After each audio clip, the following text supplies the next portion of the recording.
When the amount of equity, preference, and debt is increasing in the capital structure, then the specific cost of the source is also increasing. For cases like this, we calculate the break points. The overall funding at which the overall level of funding, which is the sum total of all the sources, the level at which the cost increases for a particular source, that is known as the breakpoint. So basically, it is the maximum permissible funding up to a certain cost for a particular source. It is calculated as the you are dividing the terms.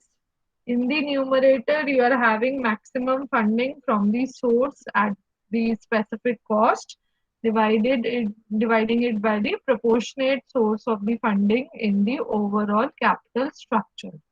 So when we start calculating the breakpoints for our first source of finance, which is equity here, then in the numerator we will be taking the maximum funding at that cost. So at 13%, the maximum funding permitted is 3 lakh. The proportion of equity in the overall capital structure is 0.50, and you get 6 lakh. What is this 6 lakh? It is the maximum overall funding up to 13% cost of equity. So when the funds in the overall capital structure will be up to 6 lakh rupees, then in that capital structure, the cost of equity will be 13%. Similarly, in the second breakpoint, you have calculated when the overall funds in the capital structure will be 15 lakh, that is equity plus preference shares plus debt. When this amount will be up to 15 lakh rupees, then in such scenario, the cost of equity will be 13.30, and any amount above this will give a cost of equity as 15.50. So these were the breakpoints for equity. Similarly, we will be calculating the breakpoints for preference shares and for debt. The methodology is the same. So for preference, you can see you will have a single break point क्योंकि उसके बाद and above वाला case आ रहा है, तो आप ऐसे लिखोगे range is up to writing in short up to 1 lakh. The cost given to you is 9.33%, and the break point in this case would be 1 lakh divided by 0.10, that will give you 10 lakh. Now this means that when the overall funds will be up to 10 lakh, the cost of preference shares will be 9.33%.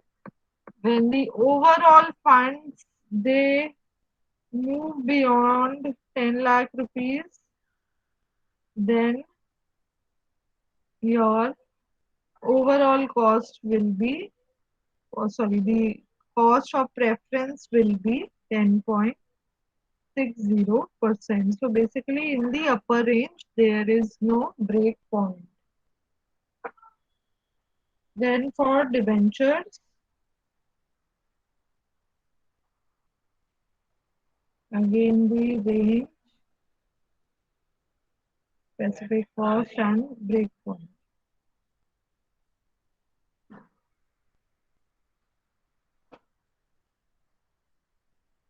The first is up to 4 lakh. Always be careful when you're calculating the specific cost for debt. Check whether there is any tax element in the question. So this will be 4 lakh divided by 0.40. which gives you 10 lakh,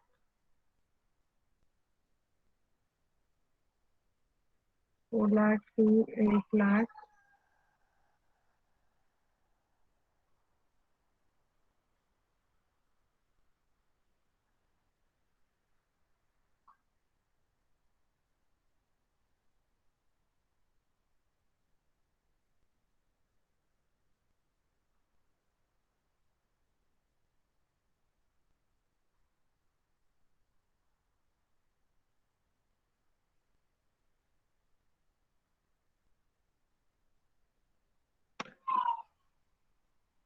So these are the individual breakpoints for each source of finance. Now, what is different in this question, all of you please pay attention, is that there is no predefined level of financing which is required in the question. So, which means now in such a scenario to calculate the marginal cost of capital, we will be making the ranges. We will be making the ranges using the breakpoints calculated in the specific cost of each source of finance. तो इसका मतलब जब आप range बनाओगे तो सबसे पहले जो रेंज बनेगी सबसे lowest value among all the three is 6 lakh. So my first range would be, I'll write it down here. I'll calculate for the first range and then you similarly calculate for the other ranges. So in the calculation of WMCC, first I make a range. First range will be up to rupees 6 lakh.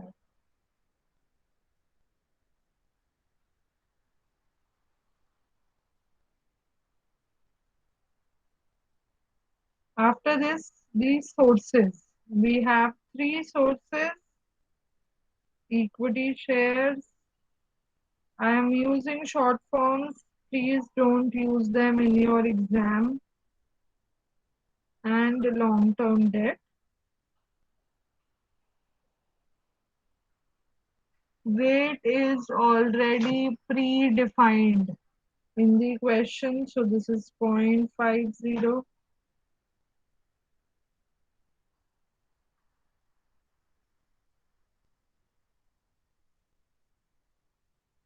Column 3 into 4. Now I will be seeing what is the specific cost up to 6 lakh, 13%, 9.33%, and 5.68%. So you multiply the values, add them up, you get the marginal cost for the first range. We see how much is the value coming to. So this is coming to 9.70. So for the first range, the cost of capital is 9.70. Now similarly, we will construct the second range up to 6 lakh, 9.70. Next range that we can have is, your next breakpoint is at 10 lakh. So our next range will be 6 to 10 lakh. So I'm writing down the range here.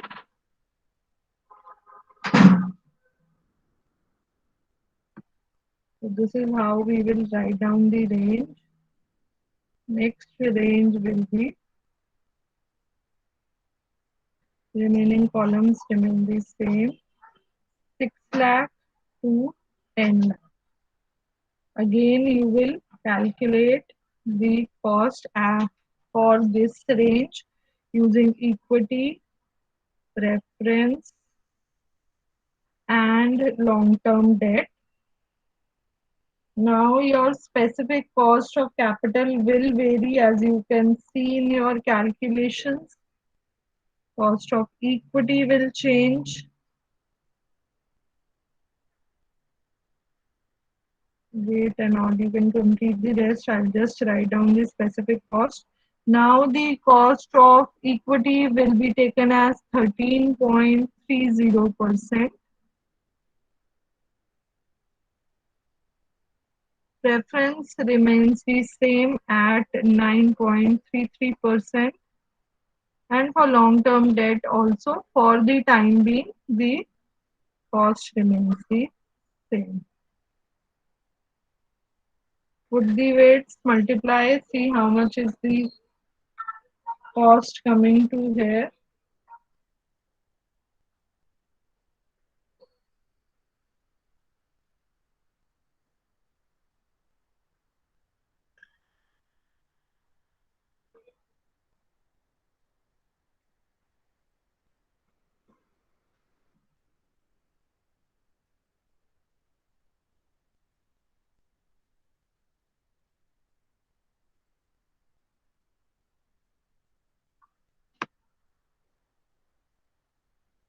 How much is the cost coming to check for the second range?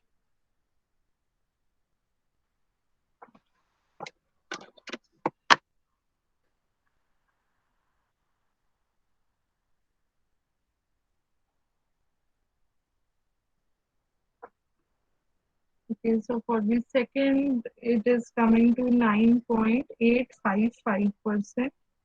And now I have written the ranges. Ranges have been decided on the basis of breakpoint. So now you can repeat these steps for the remaining three ranges and calculate the cost of capital. Then we will plot this on the graph. We plot these values on the graph.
Okay, so let's check the answers. We have 10.31 as the marginal cost for the third range. Okay, then 11.41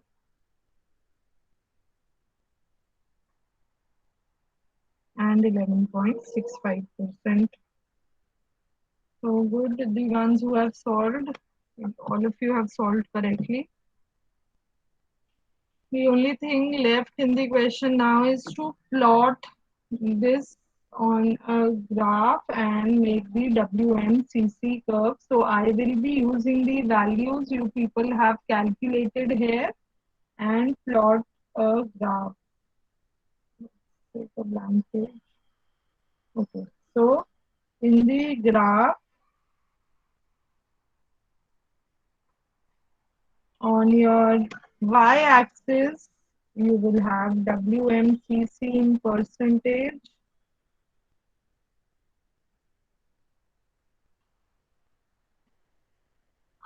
and on the x-axis, we will have financing in lakhs. In the question, whatever values have been given, they are in lakhs. So to make it easier for us to plot this on a graph, we take the values in lakhs. तो आपने जो ranges बनाई हैं उसी के हिसाब से हम वैल्यूज ले रहे हैं. तो 0, 10, 15, 20 एंड 20 एंड अबव है तो 20 के बाद I am not plotting a value. Lowest we are starting with 9.7, so somewhere around here take you want 1 2 3 4 कर लो, नहीं तो 5 10, and here we can take 20.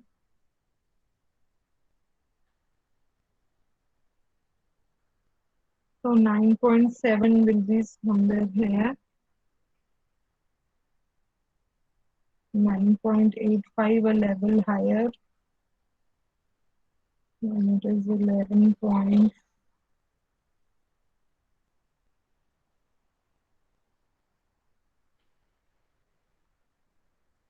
And 11.65 will continue.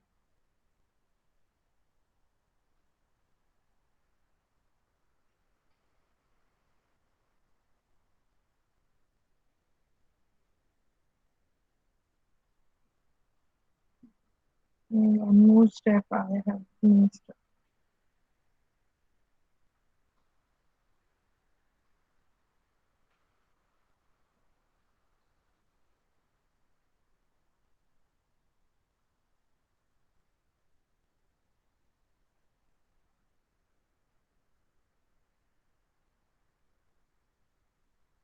Okay, so this is how you graphically plot the WMCC curve.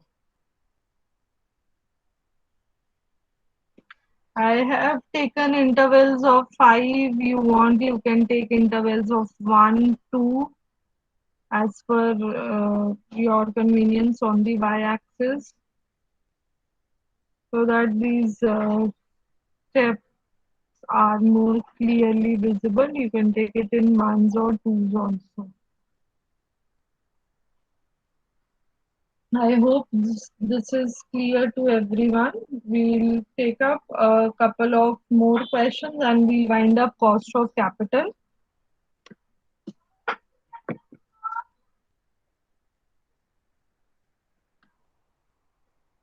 Okay, this question on your screens. A manufacturing company has supplied you the following information.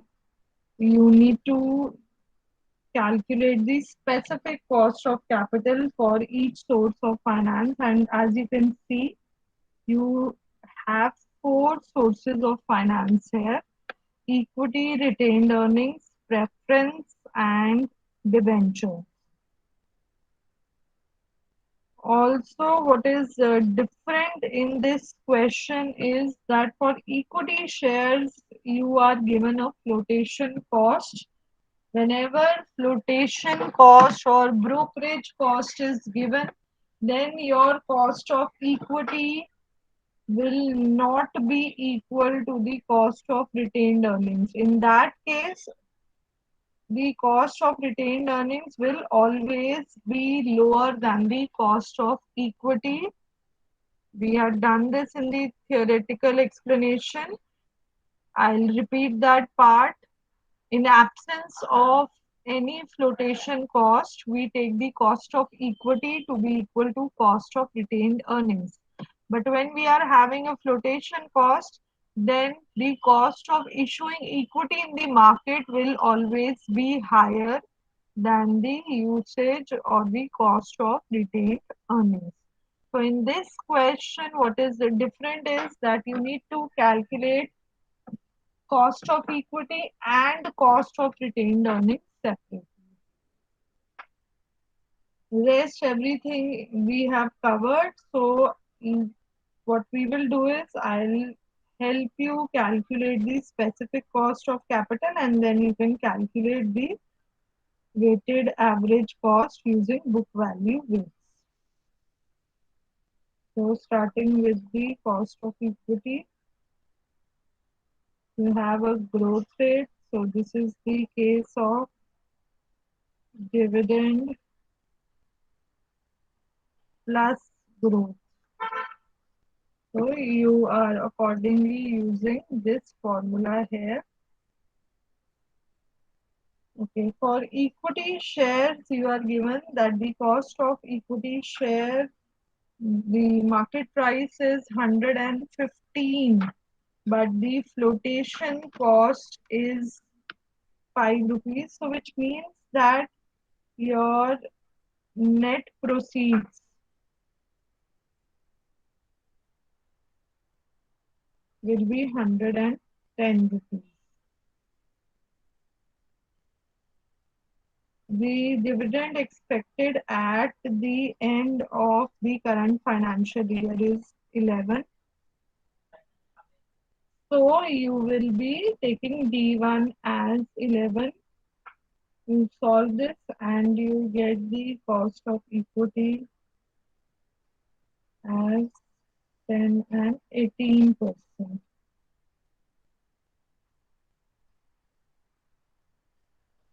For retained earnings,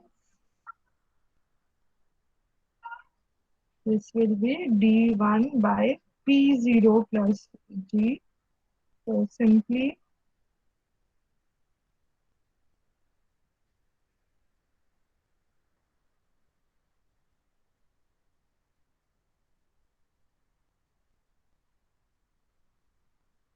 this is coming to approximate 17.57%,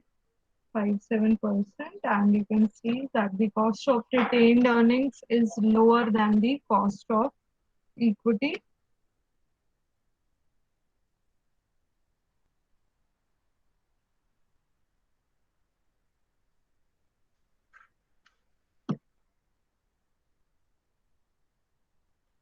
KD cost of redeemable debt. So we are using this formula.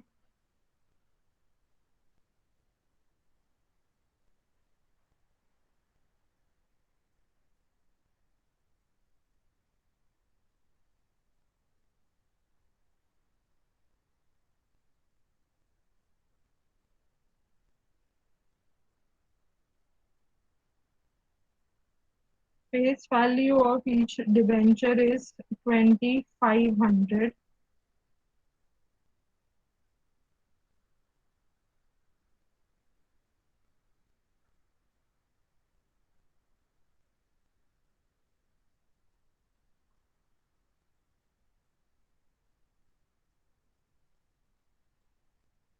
We also have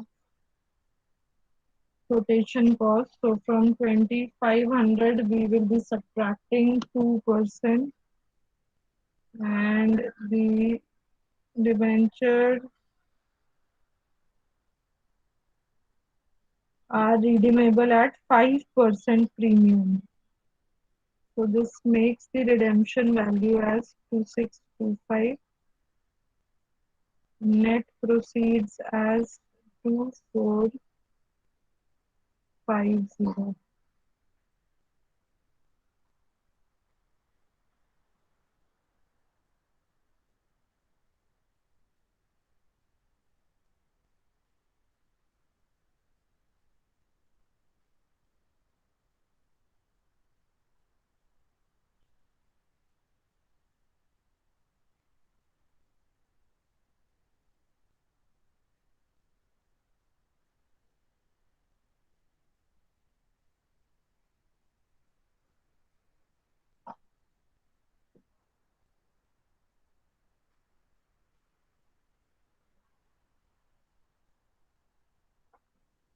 So this is coming to 9.31%.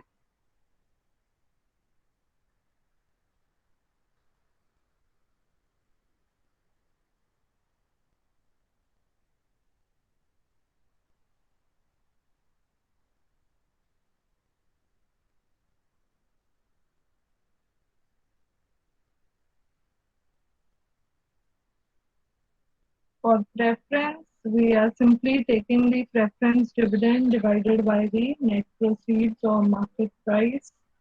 The market price is 100 minus the flotation cost of 2 rupees. Your net proceeds from the preference shares are 98 rupees, and you get the cost of preference as 15.31.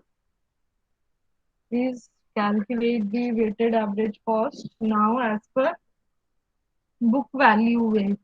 So you are taking the same values as given in the question.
Okay, so the weighted average cost is coming to 14.91%,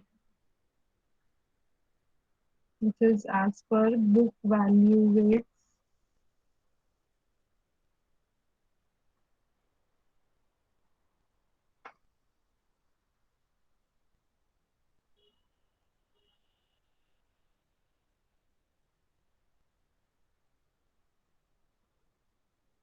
So I hope everyone is getting the same answer.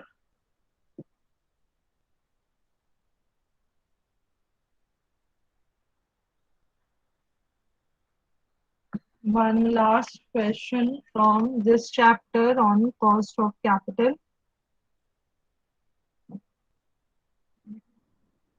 Take a minute, read the question. In this question, you have been given the assets financed by equity shares. You also have general reserve. Now, instead of retained earnings, now you are given general reserve in the question along with debt of 10 lakh 40,000. Additionally, in the question, you are given that for the year ended 31st March, the company's profit before interest and taxes was 6,23,000. Interest on borrowed capital and taxes are given, and the market value of equity was rupees 150 per share. What we need to calculate is the cost. Cost of equity, general reserve will be the same, will be treated same as retained earnings, and their cost will be equal to the cost of equity. For debt, you are given 8%. We will be calculating the cost of debt post tax. For equity, we are not given any other piece of information other than the market price. So what we will be doing is, with the information given here, we will be calculating the EPS, and we will be calculating the cost of equity based on the earnings. तो earnings method हम यहाँ पर use करेंगे. सबसे पहले हम यहाँ पर इंटरेस्ट माइनस करेंगे.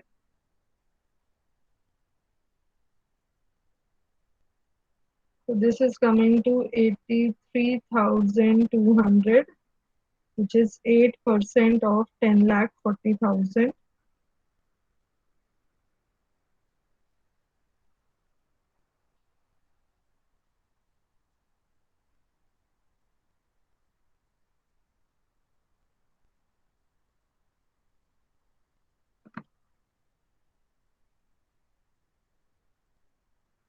Tax 40%.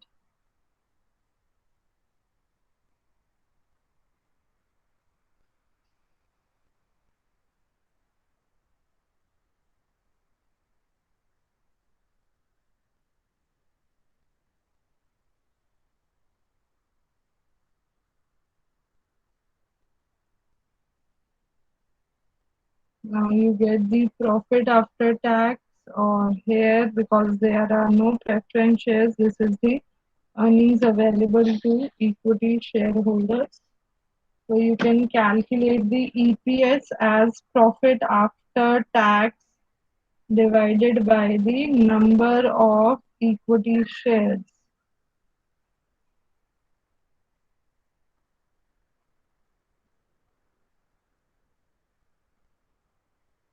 18 lakh के shares हैं, 100 each, so you have shares of 18. The number of shares is 18,000, and your EPS is coming to 17.993.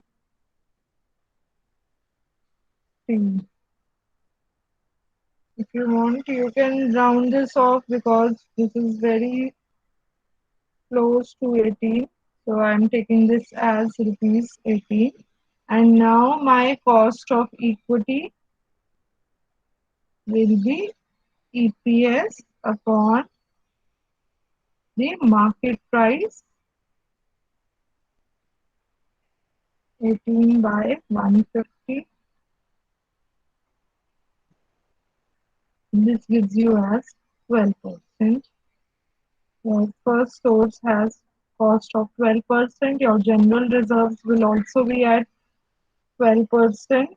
And now the cost of debt you will be taking after tax.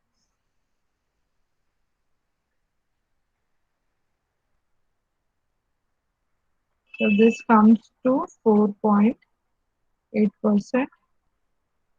Now please calculate the cost of capital as per market value weight. तो आप equity की market value आपकी change हो जाएगी.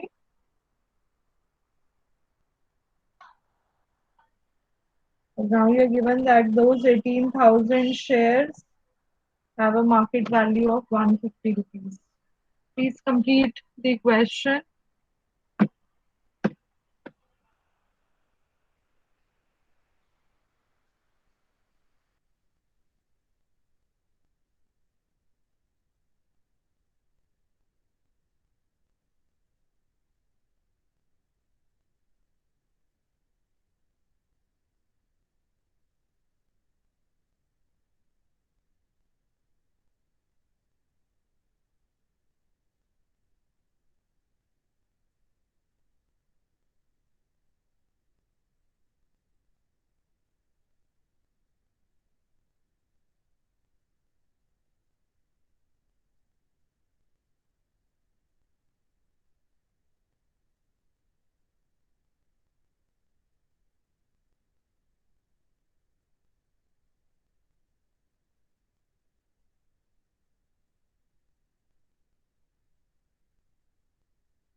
As like retained earnings, the equity amount that you are calculating will be proportionately divided into equity share capital and general reserve. तो उसके लिए आप पहले वाला वेटेज देखोगे कि क्या प्रोपोर्शन था बुक वैल्यू के हिसाब से, and now under market value you will divide that 27 lakh of equity into equity share capital and general reserve. So 18 lakh to 3 lakh 60,000 ratio tha, that is 1800 to 360, that comes to 5:1.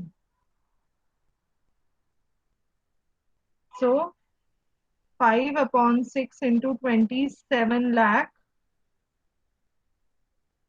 22 lakh 50,000 will be your equity share capital, and the remaining 4 lakh 50,000 will be your general reserve.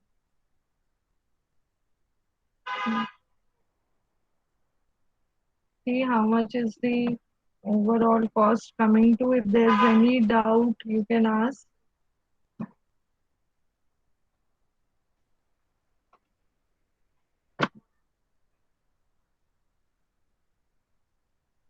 मैं वहाँ पे 360 कहाँ से लिया है?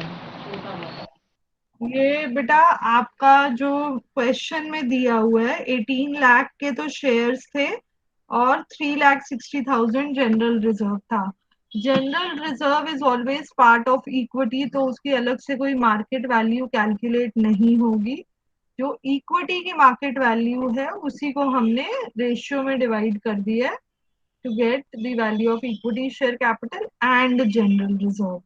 पहले proportion था 18 lakh to 3,60,000 जो कि बनता है 5:1. तो 27 लाख को मैंने अब 5:1 में डिवाइड करा है. ओके. बट इक्विटी शेयर जो मार्केट के अंदर है वो हमारे 27 लाख के हैं और जनरल रिजर्व हाँ इंक्रीज होगा ना. बेटे जनरल रिजर्व इक्विटी का ही पार्ट होता है. अगर आप अकाउंट्स रिकॉल करो, equity share capital plus general reserves plus retained earnings, जो भी टर्म आप यूज कर रहे हो वो प्लस करके आपकी इक्विटी की वैल्यू बनती है. तो जैसे रिटेन्ड अर्निंग्स हमने पहले मार्केट वैल्यू, जब भी रिटेन्ड अर्निंग्स की आपने मार्केट वैल्यू कैलकुलेट करनी होती है तब भी आप यही मेथड करते हो कि इक्विटी की मार्केट वैल्यू कैलकुलेट करके प्रोपोर्शनेटली डिवाइड कर दो. Ma'am We but have done a 18,000 question like this earlier also. Yes, Pranav. Ma'am जो 18,000 है वो शेयर्स तो हमारे मार्केट में ट्रेडेबल शेयर्स है ना. हाँ ट्रेडेबल शेयर्स हैं. सो मैम ट्रेडेबल शेयर्स की वैल्यू तो कंप्लीटली इक्विटी शेयर्स की वैल्यू होगी, हम उसको जनरल रिजर्व के साथ कैसे कंबाइन कर रहे हैं फिर यहाँ पे? जो बेटा पहले भी आपके जो शेयर्स की वैल्यू दी हुई है वो बुक वैल्यू दी हुई थी।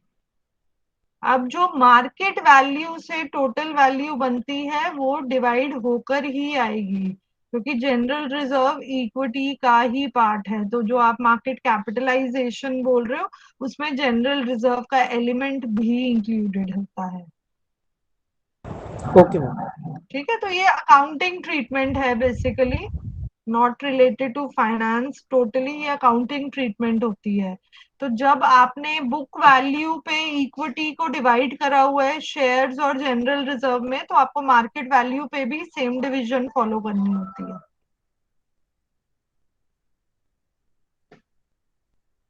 So now you can calculate the weights. You have the market value. Specific cost has already been calculated, 12% and 2.8%.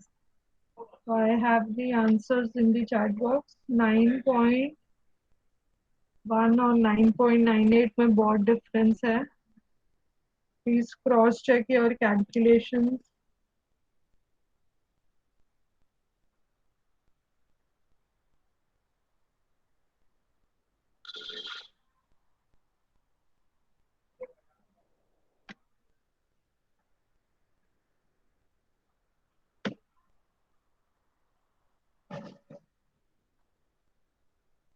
In the book I have 9.9 और 9.98%. अमन आप एक बारी कैलकुलेशन चेक करो. This will be your weighted average cost of capital as per market value weight.